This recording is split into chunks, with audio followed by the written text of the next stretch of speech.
This morning, everything changed. Rose, my girlfriend, walked in and dropped a bombshell.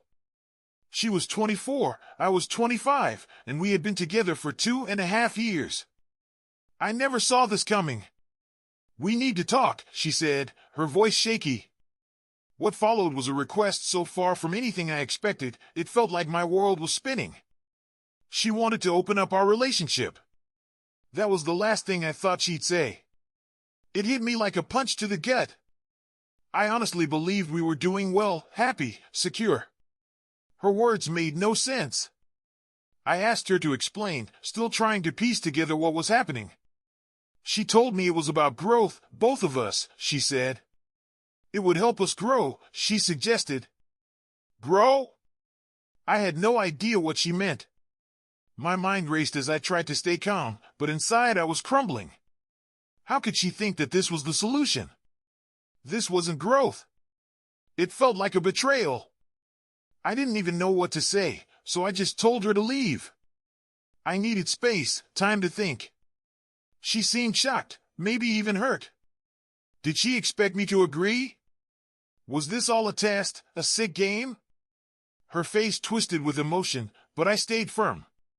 My emotions were all over the place, but I couldn't show her how much this hurt. I was still in shock, trying to figure out what to do next. Could we save this? I couldn't believe it. How could something so solid fall apart in an instant? An hour had passed since it all started, and I was left with nothing but the raw aftermath. Everything felt like a blur. But deep down, I was hurt. Betrayed. I'd always heard that when one partner proposes an open relationship, it's the end. And now I was living that nightmare. I didn't even know where to begin processing everything, but I knew one thing: I needed to ask for help. Was there hope here, or was it over? The responses flooded in. And with every piece of advice, I started to see things more clearly. Some suggested I move on now, don't wait, don't even entertain the idea of repairing what was broken. They said opening a relationship never works, and it only ends in more heartache. But Rose, she wanted to backtrack. When I called her to pick up her things, she was adamant. She didn't want to end it. She couldn't accept that I was shutting the door. I didn't want to yell. I didn't want to lose control, but I did. I had to get the truth out of her. She broke down. The truth came spilling out. She had already slept with someone. It wasn't just hypothetical. My heart sank. All those questions, all the doubts, it all made sense now. She had already crossed the line. I couldn't contain the emotions anymore. Rage, sadness, an unholy mix that hit me like a freight train. I didn't know what to do with myself. There was a moment when I thought I'd break something, but I didn't. I just told her, flatly, to take her things and leave. And she did, but not without leaving behind pieces of her. Little remnants of her presence scattered around like a cruel reminder.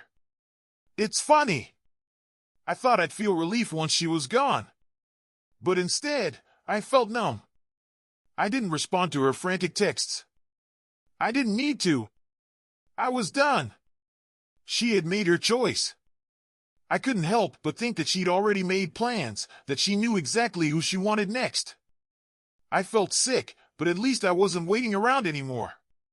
By the time I started processing everything, my phone was blowing up with texts: Rose, her sister, her best friend. They were relentless. They wanted to talk, to explain, to blame me. "You're throwing everything away over one mistake," they said. "You don't care about her." Well, I didn't care anymore. I blocked them all. What else was there to say? Then came the real question: how could I face my friends and family? I wasn't ready for that. The whole world had just shifted under me, and I was still trying to steady myself. But one thing was clear: I was done. It wasn't easy, but I was done. The next couple of days were torture. I let myself feel everything: hurt, rage, confusion. But slowly, I started to piece things together. Her friends and family were doing what they could to make me feel guilty. They were trying to make me doubt myself, to believe that she hadn't really done anything wrong. That's when it hit me, the truth was clear. She didn't just make a mistake. She chose this path. And now it was over. After reading through everything, I felt like I was finally starting to heal. Sure, it wasn't easy. But I knew now that I was right. The open relationship? That was just her way of softening the blow. There was no going back from this. It had been a painful, horrible experience, but I was better off without her. It would take time, but eventually, I'd heal. It was just hard to believe that everything could change so drastically in just one day. Thanks to the advice and support from others, I felt like I wasn't alone in this. There were moments when I thought I was crazy, when I wondered if I was making a mistake. But I knew deep down, this wasn't about a simple mistake. This was about trust, about respect, about boundaries. And once those were broken, everything fell apart. I was done. You know that kind of self-care where you throw yourself into something completely distracting? Well, today was one of those days. I found myself glued to the screen, watching ball games and diving into a new Zelda adventure. And guess what? I'm proud to say I've made it through the day without a single drop of alcohol.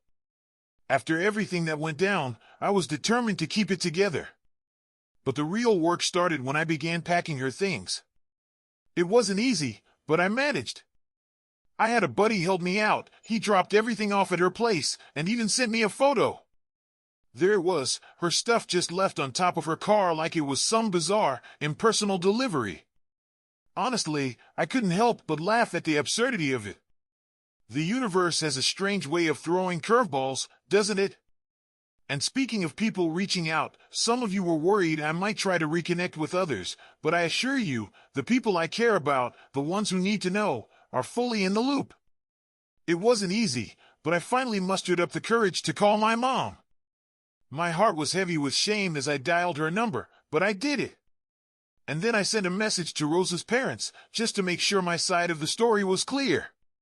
You never know what kind of lies might get spread, right? Then came the part that felt like the hardest thing to do, blocking them. It was brutal, but necessary. There's one thing I really want to address, though. When I made my first post, a lot of you thought that my friend, the one who never got along with Rosa, might have been involved in some kind of hypothetical situation with her. Let me clear that up.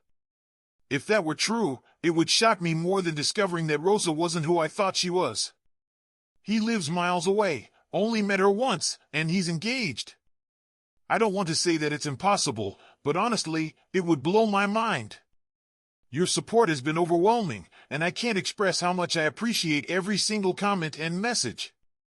I'm still far from feeling okay, but your words have helped me hold on to the belief that maybe, just maybe, I'll feel better one day. It's going to be a long road, but I'm starting to think I'll find my way out of this mess. I'm not sure if I'll update again, but I wanted to give anyone who's been following this a little closure. Thanks for being there. 4 weeks ago, my world shattered. My stepdaughter, Becca, passed away.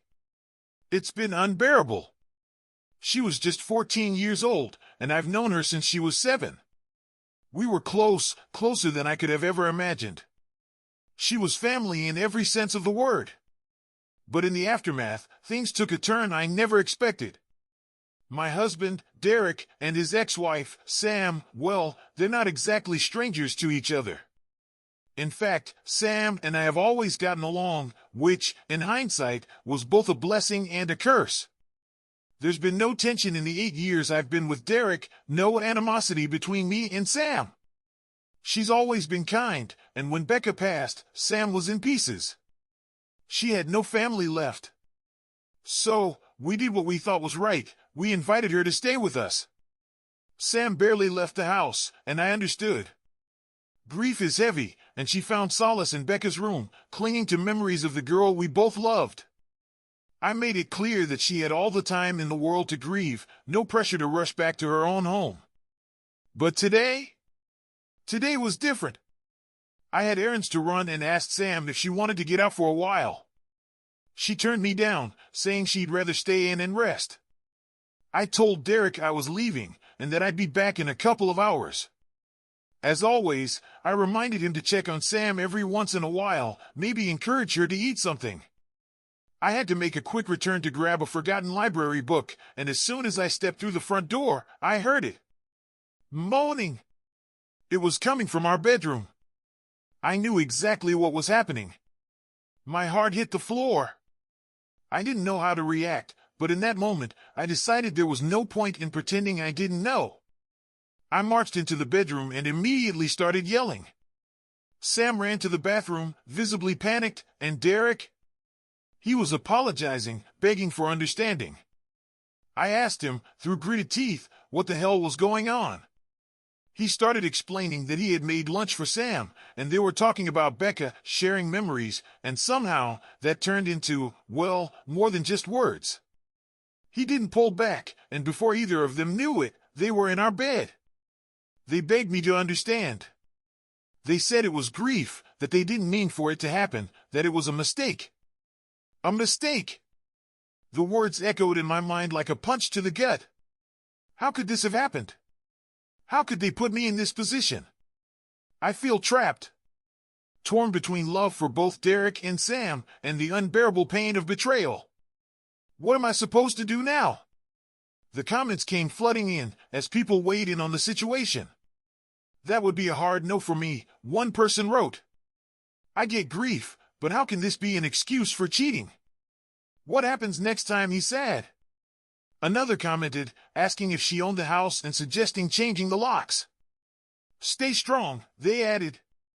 You deserve better than this. And then, there was the suggestion that therapy could help. Are you seeing a therapist? One person asked. You're dealing with so much right now. And then, just a few days later, things got worse. Derek confessed his betrayal was not a one-time mistake. No, it had been happening for months. Sam and Derek had been involved long before Becca's death, starting 3 months before we lost her. The shock and heartbreak that followed were beyond anything I could have imagined. Sam reached out to apologize, thanking me for everything I'd done for her, but I couldn't even bring myself to respond. Instead, I blocked her, severing that last connection. I thought I knew who Sam was. I trusted her, called her a friend. I thought I could trust people more than I should, but this feels like a betrayal on every level. I made the decision. I'm filing for divorce. I can't live with this, can't trust Derek again. It sucks, because I thought we had something amazing, something real. But the man I thought I knew? He's not the person I'm married to anymore. Some people online have said I should have known better than to let Sam into our home around Derek. They say I'm to blame for what happened. But they don't understand. I'm a giving person.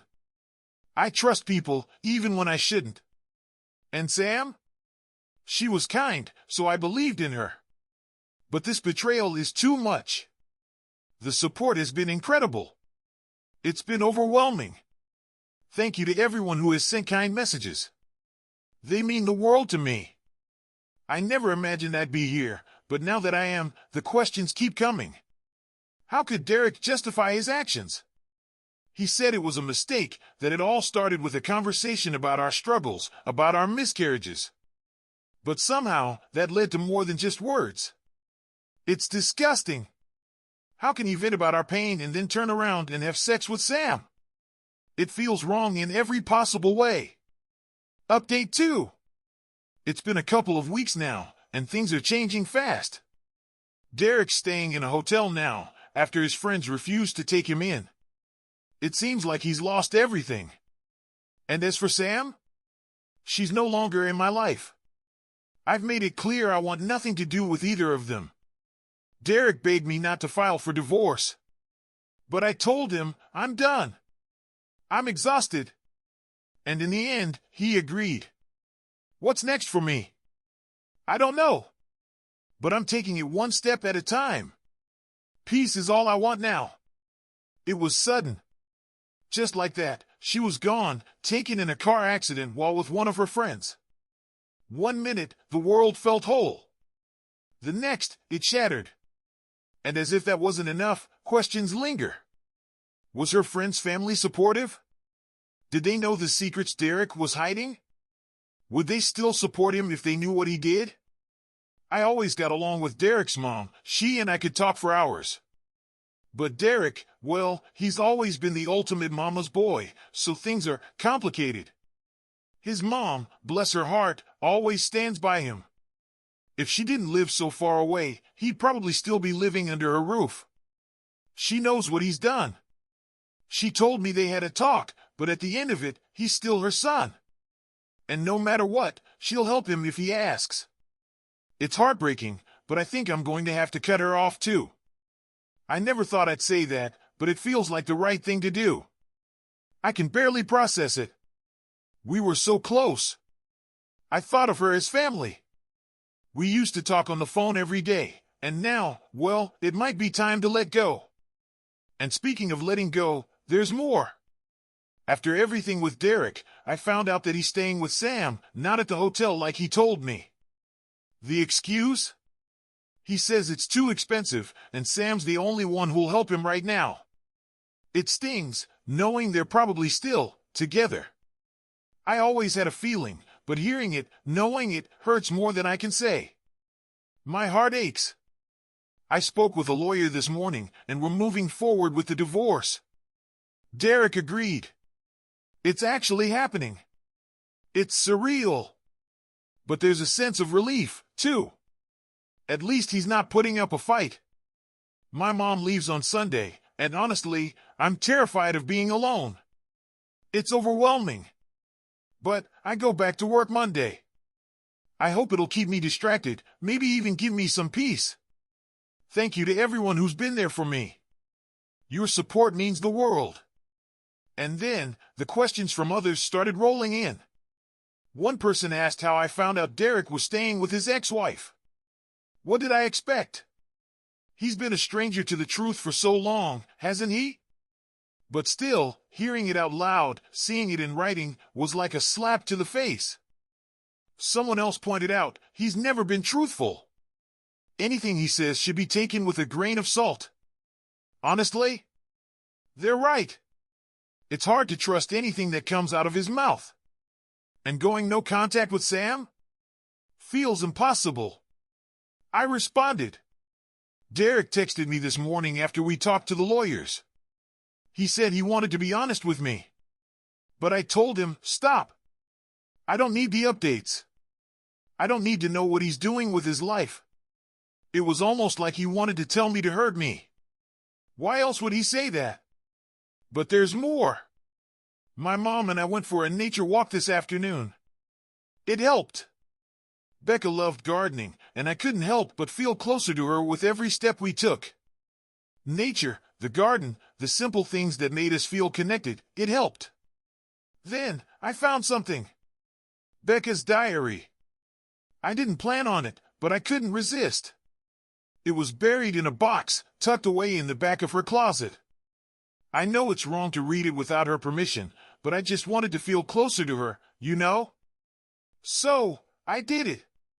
Part of me felt guilty, but the other part needed it. I haven't told Derek I found it.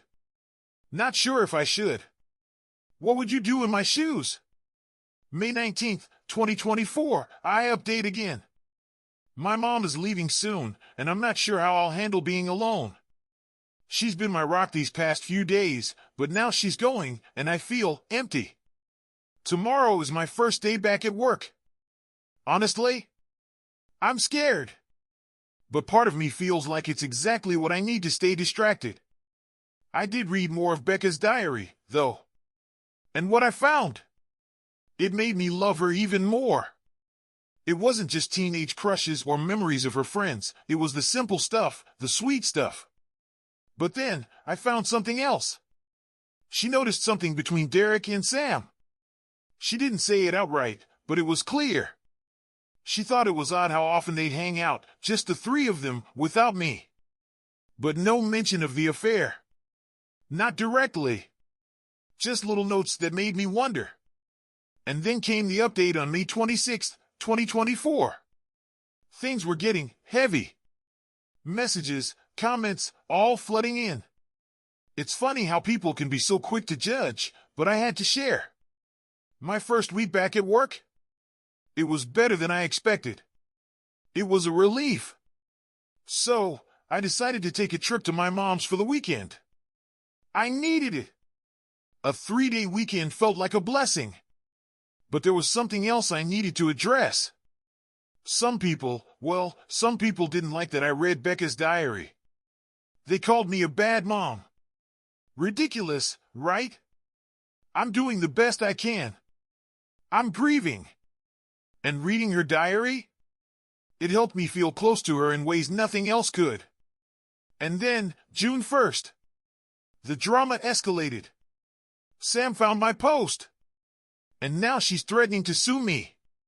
Can you believe it? She made a fake Facebook profile just to send me a message. She wants to sue me for sharing our life on Reddit. Because, apparently, venting about my pain online is a crime. Her message? Becca would be so disappointed in you. And that's how it goes, right? When all else fails, threaten legal action. Because who needs therapy when you can just go straight to a lawsuit? She pulled the guilt trip card, too. Dragging Becca into this. Trying to make me feel bad. Like somehow, I'm the villain here. But who's really the villain? And now she's in the comments, too. I blocked her. It's all just more drama.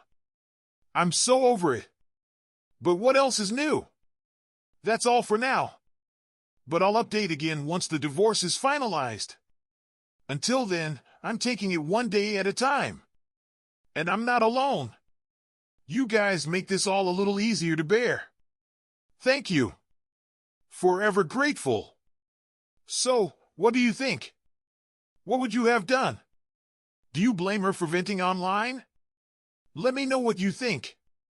And don't forget to like, subscribe, and hit that notification bell. You don't want to miss what's coming next.